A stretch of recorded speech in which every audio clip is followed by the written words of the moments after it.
Film Jepang ini menceritakan tentang seorang pria yang terjebak di lingkaran waktu, tepatnya di lorong stasiun kereta bawah tanah.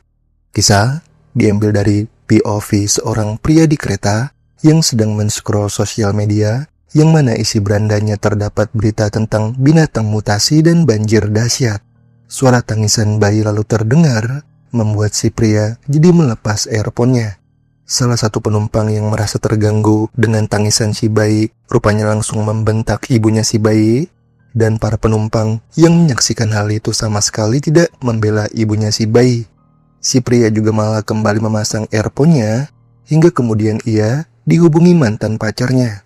Si pria jadi mengangkat panggilannya, dan si mantan pacar langsung memberitahu bahwa dirinya hamil dan saat ini ia berada di rumah sakit.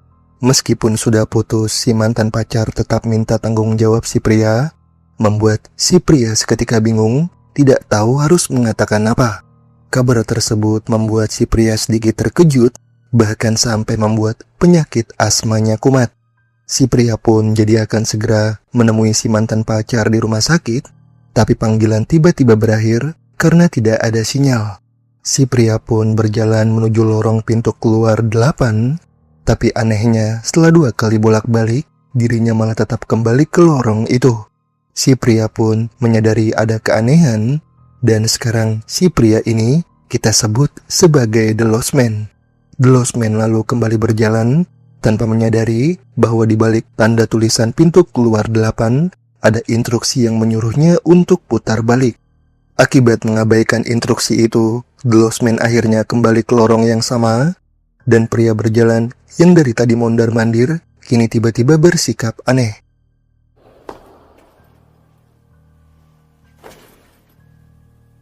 The Lost Man yang takut jadi berlari, tapi ia malah tetap kembali ke lorong yang sama lagi. Melihat pria berjalan, The Lost Man akhirnya putar balik, hingga ia menemukan sebuah papan informasi yang menunjukkan keberadaan dirinya saat ini berada di lorong 0. The Lost Man akhirnya lanjut berjalan, dan ia kembali bertemu pria yang terus berjalan, namun kali ini tidak bersikap aneh. The Lost Man pun berusaha keluar melalui pintu darurat, tapi semua pintunya terkunci. The Lost Man tentu sangat kesal, sampai kemudian ia tiba-tiba melihat darah keluar dari papan iklan dan langit-langit. Karena kejadian aneh itu, The Lost Man akhirnya putar balik, hingga The Lost Man akhirnya tiba di lorong 1. The Lost Man tentu bingung, hingga ia akhirnya menemukan sebuah papan instruksi, yang mana di papan instruksi itu rupanya ada informasi yang mengharuskan The Lost Man untuk menghindar dari anomali. Anomali bisa diartikan sebagai sesuatu tidak normal atau suatu keanehan. Jadi dalam papan instruksi itu, apabila The Lost Man melihat anomali atau suatu kejadian aneh, The Lost Man harus putar balik. Dan jika tidak melihat anomali, The Lost Man baru boleh lanjut berjalan ke depan tanpa menoleh ke belakang. Sekarang The Lost Man sudah berada di lorong 1, jadi The Lost Man harus berhasil menyelesaikan instruksi sampai di lorong 8.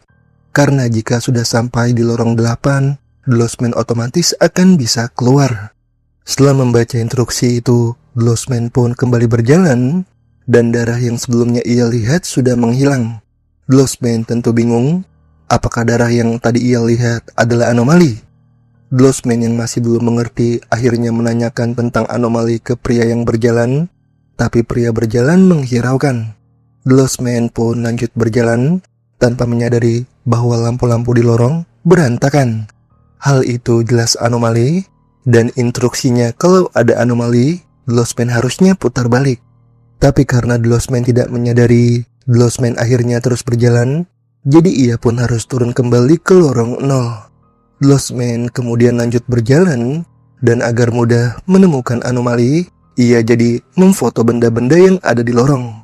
The Lost Man memfoto papan petunjuk pintu keluar 8, seluruh papan iklan, pria berjalan, alarm kebakaran, pintu darurat, ventilasi, loker, tempat sampah, dan kamar foto.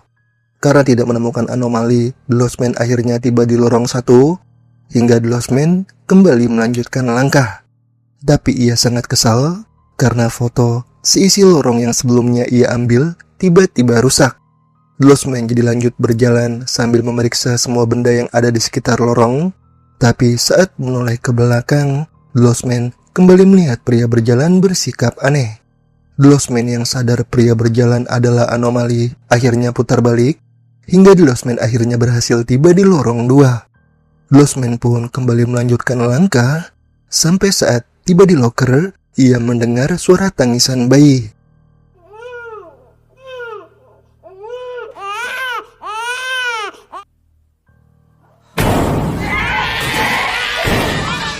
The Lost Man yang menyadari itu anomali jadi langsung putar balik hingga ia berhasil tiba di lorong 3. The Lost Man pun lanjut berjalan dan kembali mencari anomali di seisi lorong. The Lost Man yang merasa tidak menemukan anomali jadi ingin lanjut berjalan. Hanya saja saat baru melangkah, mata di papan iklan tiba-tiba bergerak.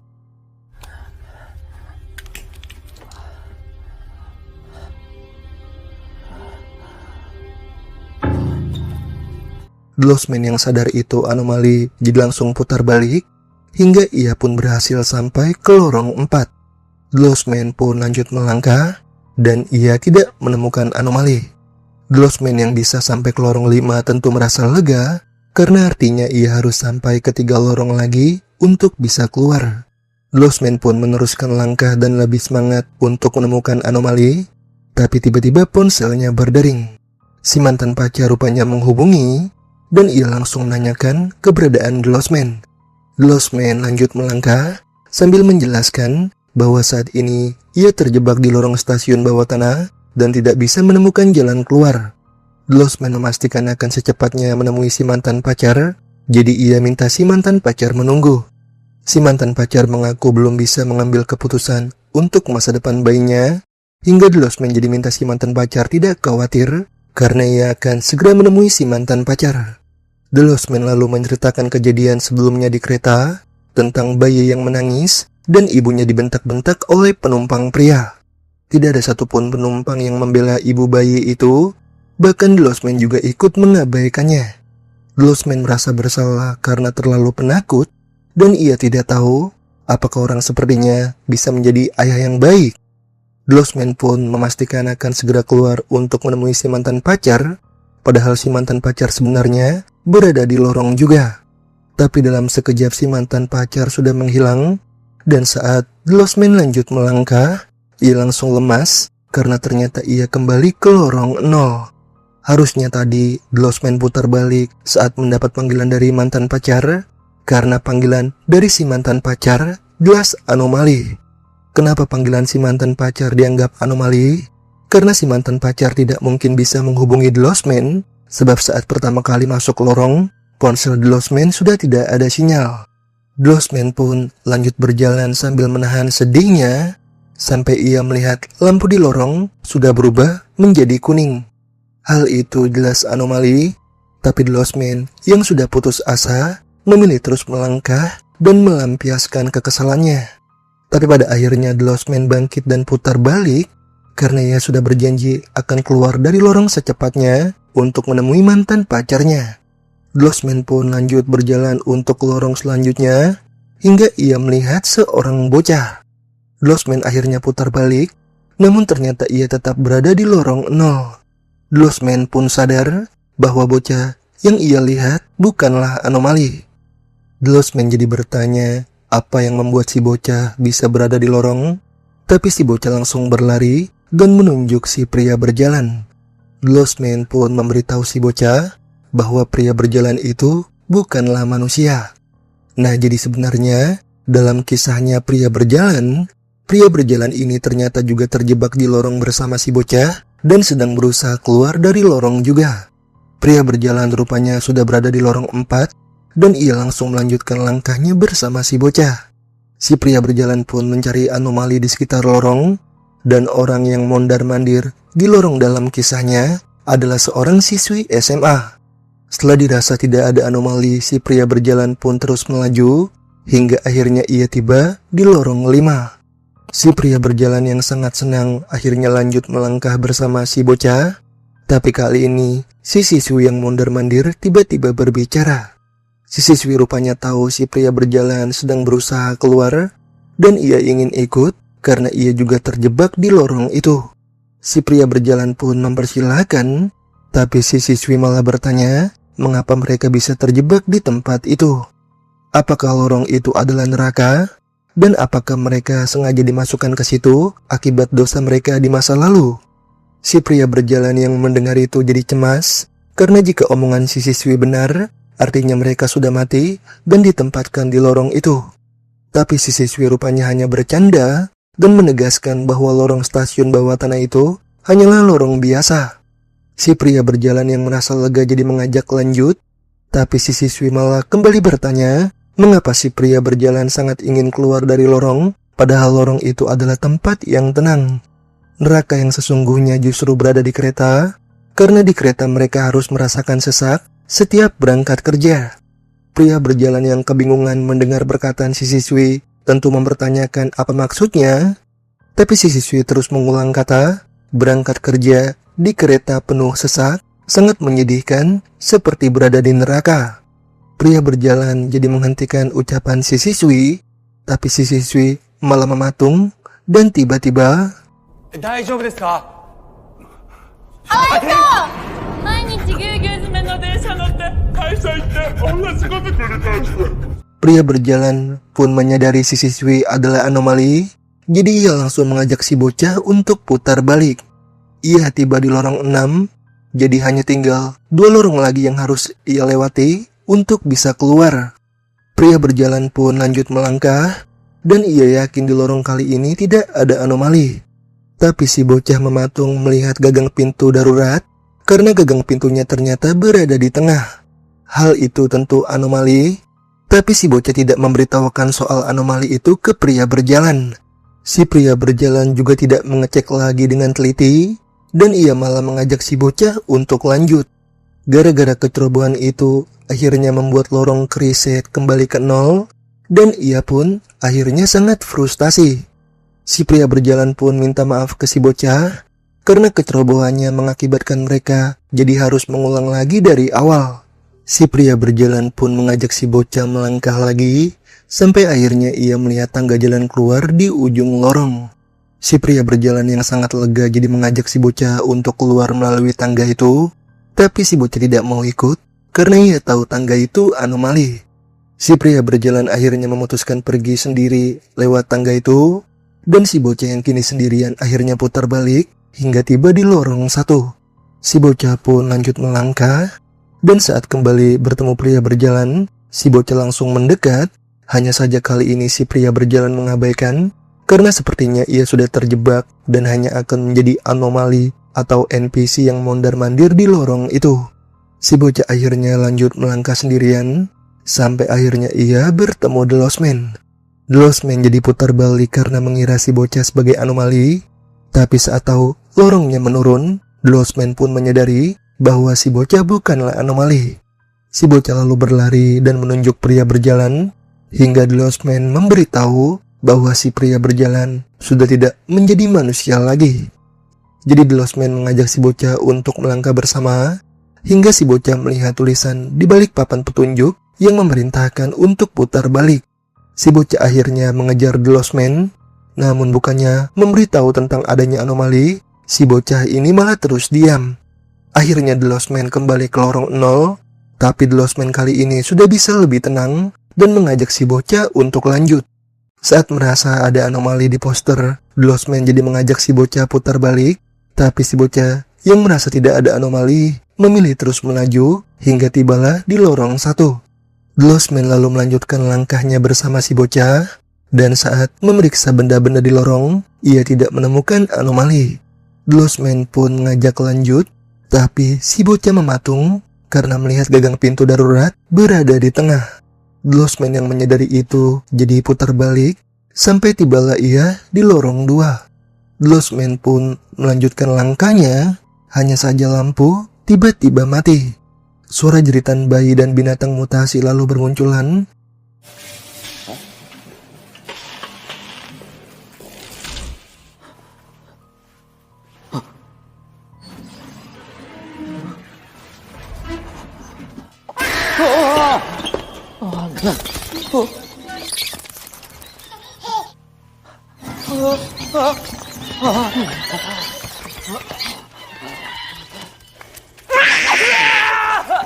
Hingga The Lost Man yang tahu itu anomali, jadi langsung putar balik bersama si bocah.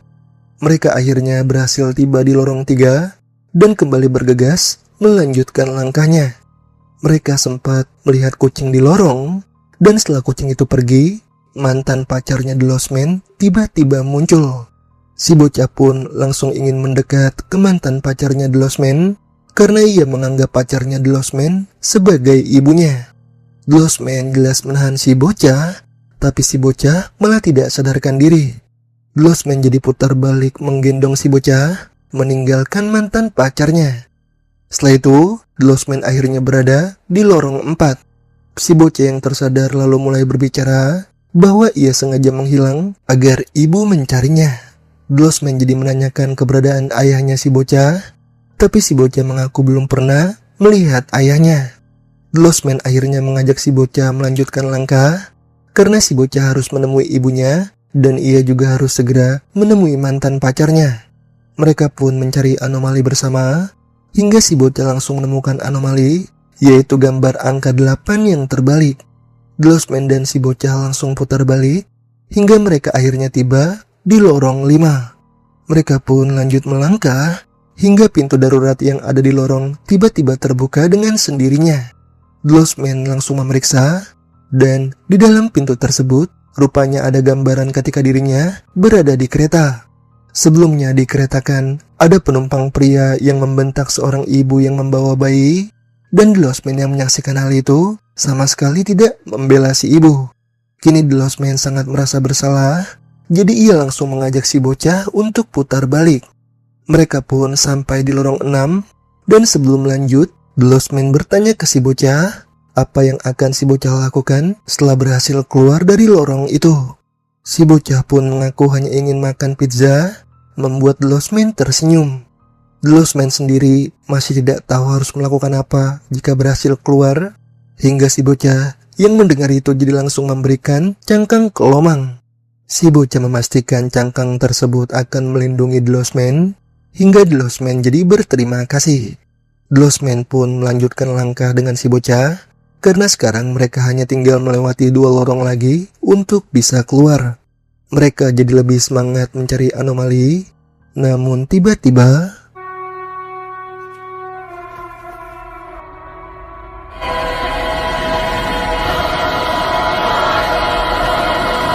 The Lost Man pun langsung mengajak si bocah putar balik, namun sayangnya si bocah terjatuh. The Lost Man dan si bocah akhirnya terhantam banjir hebat itu, hingga adegan pun beralih memperlihatkan The Lost Man dan mantan pacarnya yang berada di sebuah pantai. Di tengah-tengah mereka rupanya ada kehadiran si bocah, dan si bocah memanggil The Lost Man ayah. Si mantan pacar berharap The Lost Man bisa melindungi si bocah, karena ia yakin nanti si bocah juga akan melindungi The Lost Man. Si bocah pun menghampiri The Lost Man dan memberikan cangkang ke lomang, hingga The Lost Man yang terharu jadi langsung memeluknya. Nah, sekarang di lorong, The Lost Man akhirnya benar-benar mengorbankan diri untuk menyelamatkan si bocah dari banjir dahsyat. Setelah banjir hilang, si bocah pun mencari The Lost Man, namun karena tidak menemukan keberadaannya, si bocah akhirnya putar balik. Saat sampai di lorong 7, si bocah pun melanjutkan langkah sendirian, dan karena tidak ada anomali, si bocah akhirnya berhasil menemukan pintu keluar di lorong 8. The Lost Man setelah itu muncul, dan ia langsung mencari anomali di sekitar lorong. Saat tahu tidak ada anomali, The Lost Man terus melanjutkan langkah, hingga akhirnya ia sampai di lorong 8. The Lost Man akhirnya menemukan tangga jalan keluar, dan kemudian ia langsung menghubungi mantan pacarnya. The Lost Man akan segera menemui si mantan pacar, jadi ia langsung menaiki kereta. The Lost Man pun memakai earphone, tapi suara tangisan bayi kembali terdengar seperti di awal film.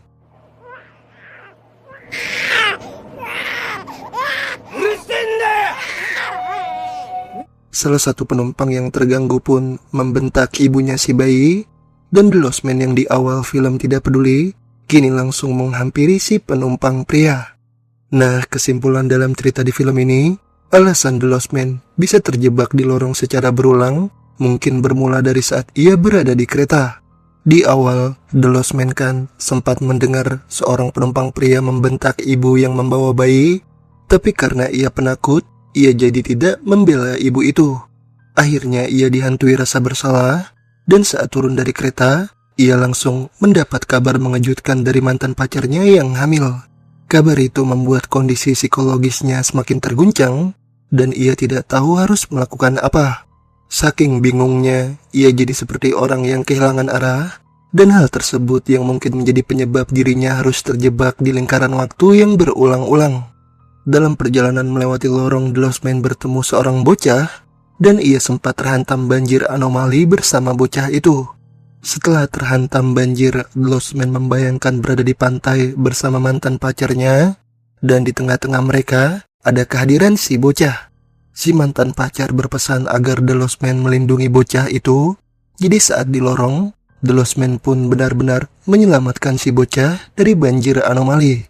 Setelah berhasil keluar dari lorong, The Lost Man akhirnya akan langsung menemui si mantan pacar, karena kejadian bersama si bocah telah memberinya pelajaran dan membuatnya siap untuk menjadi seorang ayah. Kengerian yang The Lost Man alami selama di lorong juga telah membuatnya jadi pemberani, karena di adegan terakhir, ketika melihat seorang penumpang pria membentak ibunya si bayi lagi, The Lost Man langsung bergerak menghampiri pria itu. Itulah kesimpulan yang aku tangkap dari film ini.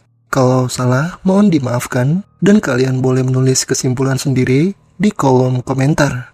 Jadi itulah seluruh alur film The Exit 8 2025. Terima kasih buat yang sudah menonton. Mohon maaf jika ada kesalahan dan kekurangan dalam video ini. Jangan lupa like, share, dan subscribe untuk membangun channel ini. Terima kasih. See you next video.